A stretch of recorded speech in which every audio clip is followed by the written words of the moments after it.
Vous avez peut-être lu de nombreux romans fictifs ou regardé de nombreux films décrivant des êtres extraterrestres envahissant notre planète. Mais vous êtes-vous déjà demandé si notre monde a déjà été soumis à une telle invasion au cours de son histoire? Votre réaction initiale à une telle question pourrait naturellement être: quelle est la pertinence? Est-ce une sorte de question absurde? Pour les habitants du monde ancien qui écrivaient l'histoire en prévalant, une telle chose ne pouvait exister que dans des romans de science-fiction ou des films, comme mentionné précédemment. Cependant, les civilisations perdues du Nouveau Monde ont vécu une invasion par des êtres supérieurs ne venant pas de leur propre monde il y a environ 500 ans. Et les auteurs de cette invasion étaient les habitants du monde ancien qui avaient simplement rejeté la question mentionnée ci-dessus. Le Nouveau Monde, vers la fin du XVe siècle, l'Espagne de la Renaissance subissait des changements significatifs qui influenceraient le reste de son histoire. La péninsule ibérique, qui ressentait la douleur avec les verdicts des tribunaux de l'Inquisition, atteignit l'unité politique avec l'union du royaume d'Aragon et du royaume de Castille sous le règne du roi Ferdinand et de la reine Isabelle.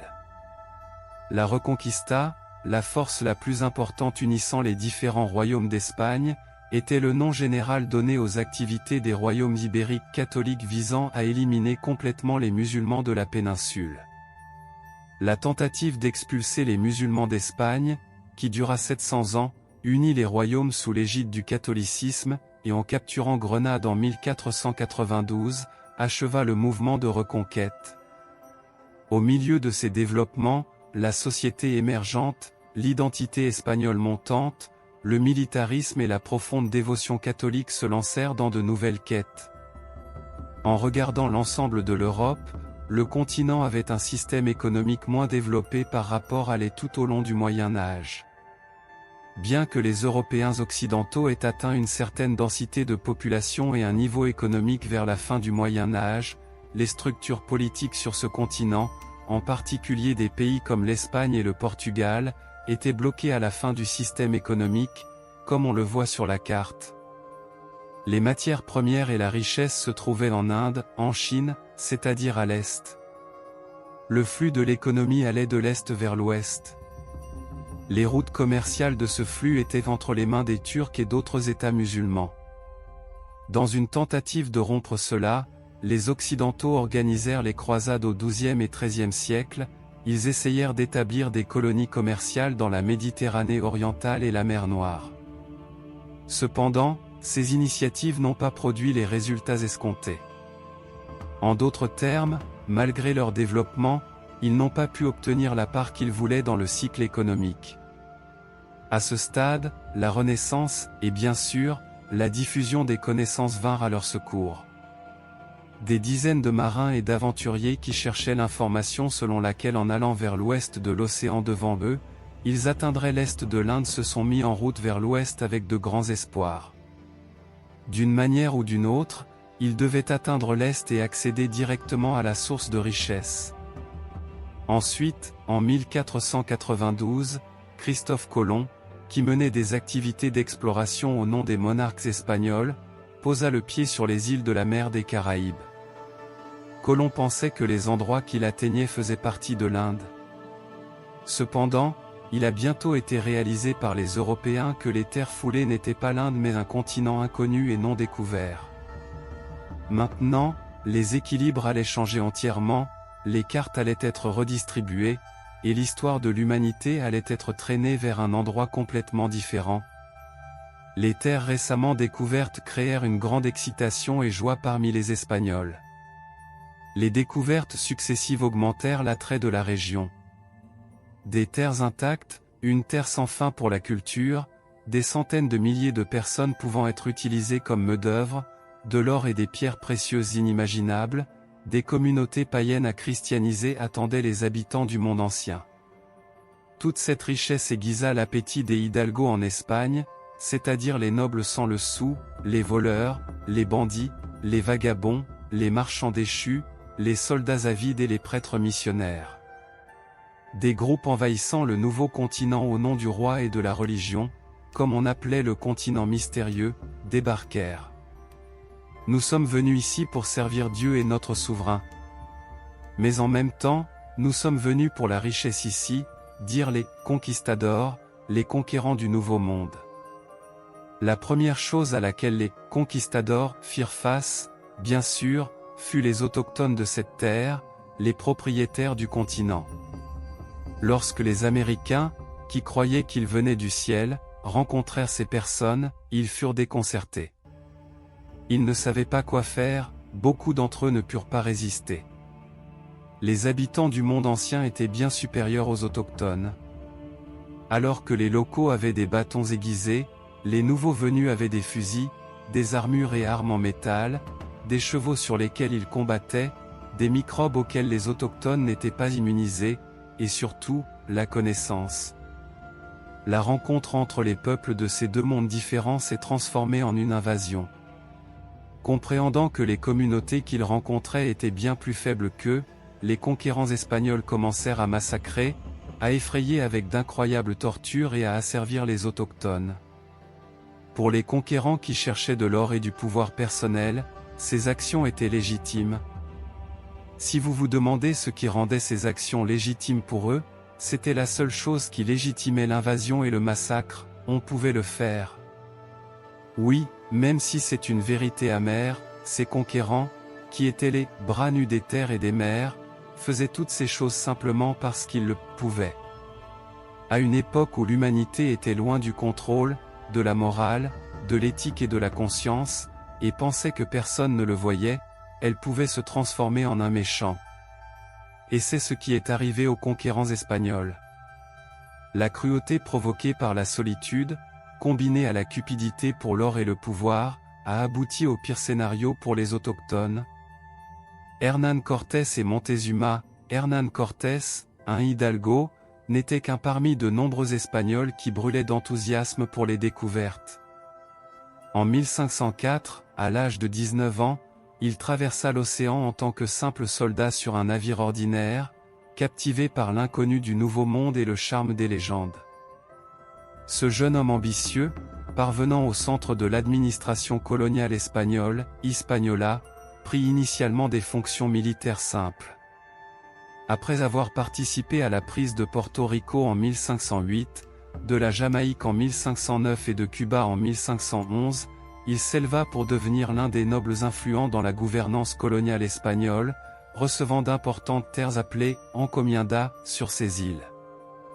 Cependant, son attention ne se portait ni sur les esclaves ni sur la terre. Il avait l'habitude de dire « Je ne suis pas venu ici pour labourer le sol comme un paysan, mais pour chercher de l'or, attendant avec impatience l'occasion pour que cela se produise. » Alors que Cortés attendait cette opportunité, d'autres conquérants et explorateurs poursuivaient leur voyage. Vasco Núñez de Balboa traversa une partie étroite du Panama et atteignit l'océan Pacifique. Ponce de León, quant à lui, arriva sur les rivages de la Floride actuelle. Diego Velázquez, gouverneur de Cuba, curieux de ce qui se trouvait plus à l'ouest, envoya Hernández de Córdoba en exploration en 1517. L'explorateur, qui découvrit les côtes du Yucatan, rencontra et affronta les Mayas là-bas. Excité par l'expédition de Córdoba, le gouverneur choisit Jaune de Grijalva pour l'exploration un an plus tard. Grijalva, allant au-delà de l'explorateur précédent, rencontra des tribus liées aux Aztèques et leur or lorsqu'il atteignit les côtes du Mexique. Apprenant cela, l'appétit du gouverneur de Cuba augmenta, et il choisit Hernán Cortés pour une troisième expédition. Cortés, qui attendait l'occasion qu'il recherchait, ne perdit pas de temps et commença les préparatifs en vendant ses biens. Cortés rassembla environ 530 jeunes Européens qui venaient de débarquer du continent et étaient avides de richesses. Il ajouta également à son équipe des chiens de guerre agressifs de type mastif. Environ 10 caravelles furent organisées pour transporter cette petite force. Au début, il y avait 13 arquebuses et 14 fusils à chargement par la bouche en tant qu'arme à feu. Le gouverneur Velázquez changea d'avis à la dernière minute, cependant, Cortés, sachant qu'il tomberait dans une position de rébellion, quitta secrètement Santiago de Cuba le 18 novembre 1518 et commença l'expédition. Après s'être approvisionné dans différentes villes de Cuba, il atteignit les côtes du Yucatan. Il attaqua la cité commerçante des Mayas, Potonchan, sur le rivage et la pilla le 24 mars 1519. Ensuite, il remonta à bord des navires et arriva sur l'île nommée San Juan un an plus tôt par Grijalva. Peu après, il débarqua sur la rive opposée. L'endroit où il posa le pied était le territoire de l'Empire aztèque. Ici, il rencontra des dirigeants locaux et leur annonça qu'il se rendrait à l'intérieur des terres pour rencontrer le roi. Les habitants ne pouvaient pas comprendre qui étaient les nouveaux venus. Ils les observaient avec admiration et une grande peur. Ils les considéraient même comme des dieux et leurs chevaux comme les membres de la cavalerie. Une peur similaire existait parmi l'équipage de Cortés. Cortés ressentit cette peur et démontra sa détermination en brûlant les navires. Lorsque le roi mexicain Montezuma apprit les développements à l'intérieur des terres, il fut stupéfait. Les nouveaux venus qui débarquaient étaient-ils des envahisseurs venant d'un autre monde, ou étaient-ils les dieux de la prophétie? Sans hâte, il poursuivit une politique apaisante. Il envoya à Cortés un trésor transporté par seulement une centaine de personnes. Si les arrivants étaient des dieux, ils accepteraient et partiraient avec ces cadeaux. Cependant, les cadeaux eurent l'effet contraire de ce que le roi attendait. Cortés et ses hommes conclurent qu'il y avait encore des trésors plus importants à l'intérieur et commencèrent les préparatifs. Cortés exprima son amour pour l'or en disant « Moi et mes amis souffrons d'une maladie cardiaque qui ne peut être traitée qu'avec de l'or. » Cortés pensa d'abord à établir une base sur la côte et décida de fonder une garnison à Villarrica dans un endroit approprié, y plaçant environ 150 de ses hommes. Tout en faisant cela, il ressentit également le besoin d'établir des contacts avec les tribus environnantes. Cortés parvint à persuader certaines des tribus Totonac qui ne voulaient pas être soumises à la domination aztèque de s'allier à lui. Lorsque tout fut prêt, ils unirent leurs forces avec leurs alliés à Sampoala et partirent le 16 août. Les villes qu'ils rencontraient se rendaient sans résistance, offrant des cadeaux aux Espagnols. En septembre, les Espagnols arrivèrent dans la région de Tlaxcala. Tlaxcala était une puissante confédération composée de 4 tribus qui n'avaient pas soumis aux Aztèques. Cortés dut combattre ce peuple et eut beaucoup de mal. Malgré la difficulté, avec le soutien des Totonac, il parvint à remporter la guerre. La structure puissante qui avait invité les Espagnols dans leur ville et leur avait offert des trésors choisit de former une alliance avec Cortés contre les Aztèques au lieu de le combattre.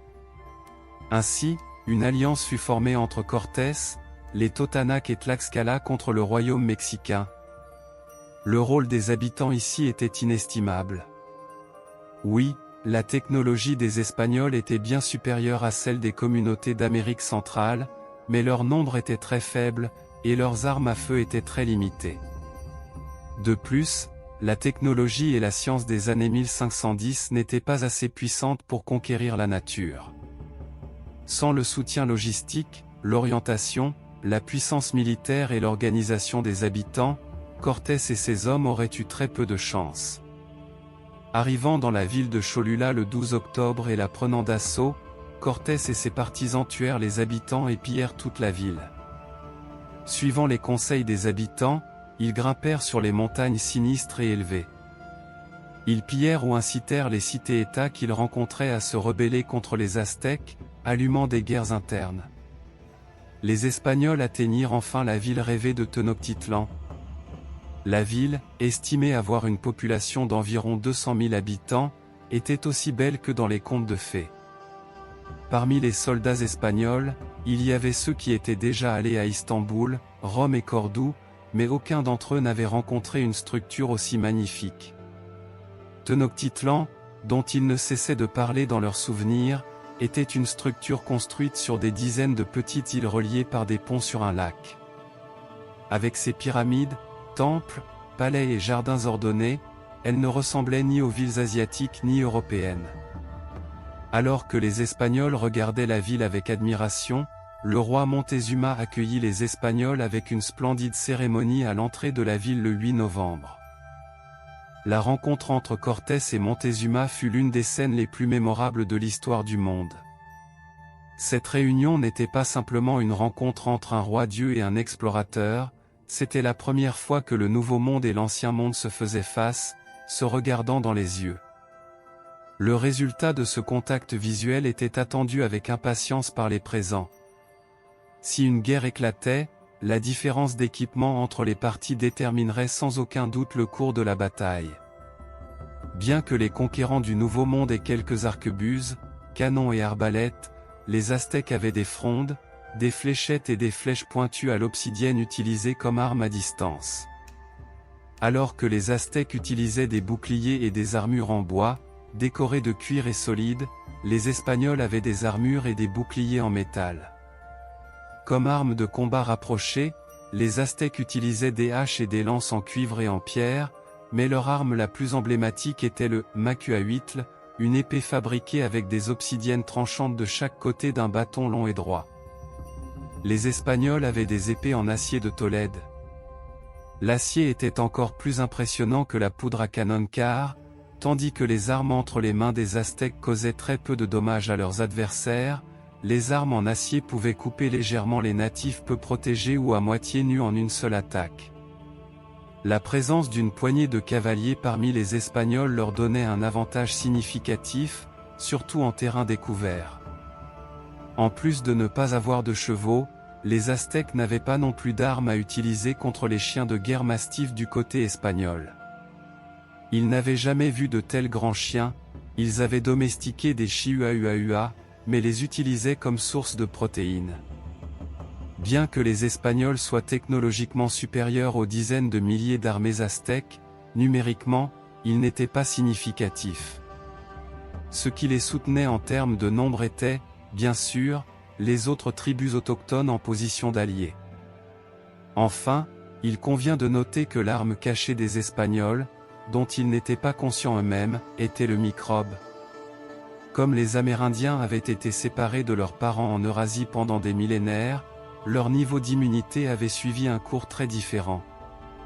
Ils n'avaient aucune résistance à certaines maladies simples que les Eurasiens ne connaissaient. Bien que le micro-organisme ne se manifeste pas immédiatement, il détruirait de 80% à 90% de l'ensemble de la population du Nouveau Monde en 50 à 100 ans. Après une brève introduction, le roi, incertain de l'existence d'êtres extraordinaires, invita Cortés et son équipe à son palais. Montezuma commettait une erreur historique. Il incluait volontairement un groupe venu piller sa civilisation. La raison de cette erreur résidait dans la différence de connaissances entre les deux sociétés. Les Européens, en raison de leur taux d'alphabétisation plus élevé et de leur taux de transfert de connaissances, connaissaient ou lisaient des situations similaires, mais cela ne s'appliquait pas aux Aztèques. En même temps, le fait que les Espagnols soient les découvreurs et les Aztèques les découverts créait un déséquilibre significatif dans la sensibilisation de base.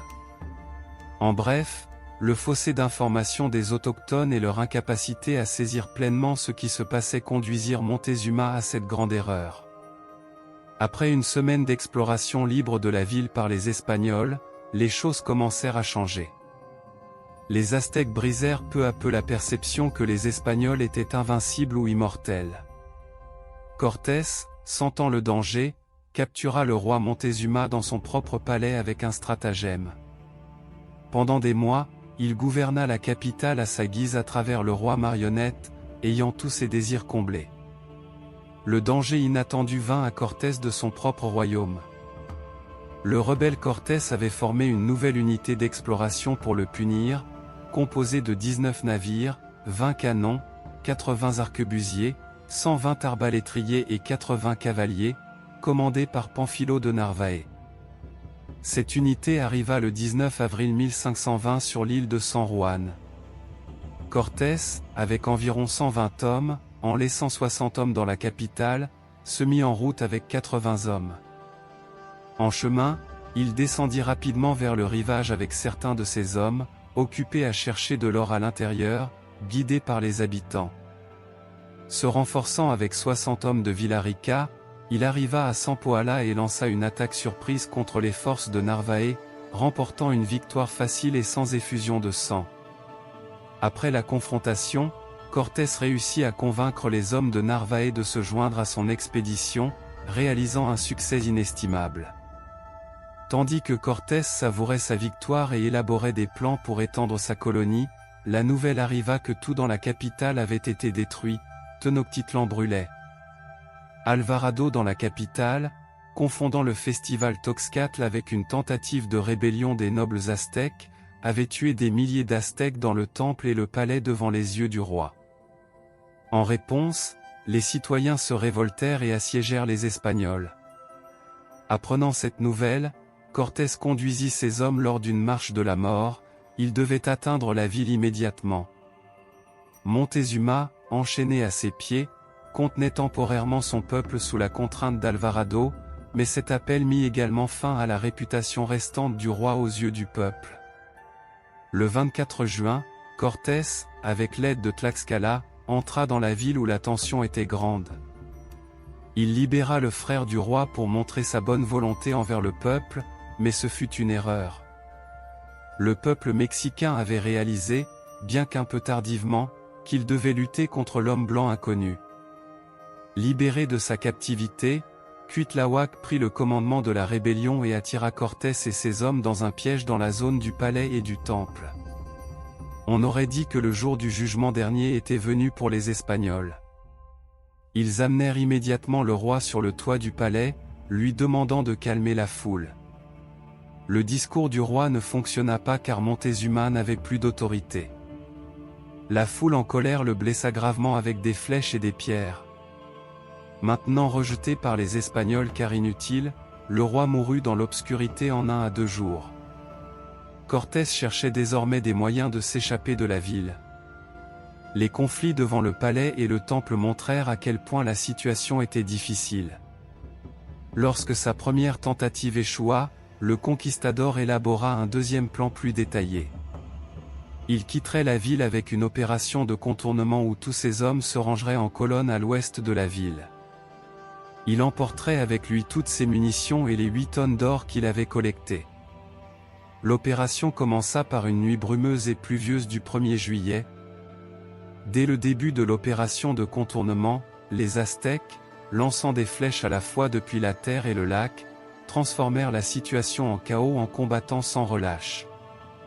La Noche Triste, ou la nuit de la tristesse, cette nuit-là, Cortés quitta la ville, mais le prix fut très lourd. Il perdit presque tous ses canons, la plupart de ses chevaux et la moitié de ses hommes et alliés. L'or qu'il essayait de prendre fut perdu au fond du lac Texcoco. Épuisés, les Espagnols, avec les Aztèques derrière eux, avancèrent au nord du lac et atteignirent Otimba le 6 juillet. Ils se reposeraient ici un moment et se réfugieraient dans les territoires de Tlaxcala, leurs alliés. Cuitlahuac, pour anéantir complètement les envahisseurs, arriva à Otimba avec son armée. Cortés se retrouva face à l'armée aztèque avant d'avoir achevé sa fuite.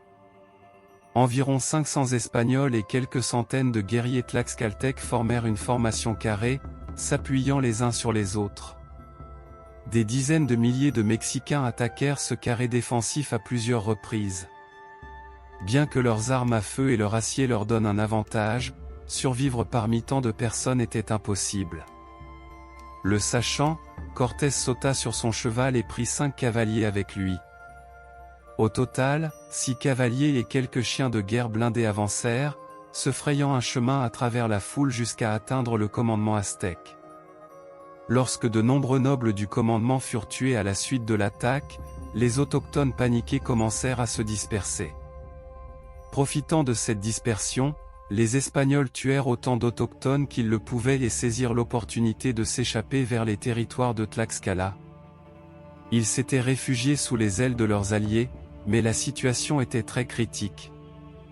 Le nouveau roi du Mexique, Cuitlahuac, proposa de s'unir contre ses envahisseurs aux Tlaxcaltèques, mais ces derniers renforcèrent leurs liens avec Cortés au contraire. Malgré les appels de ses camarades à revenir, Cortés choisit de rester et de combattre.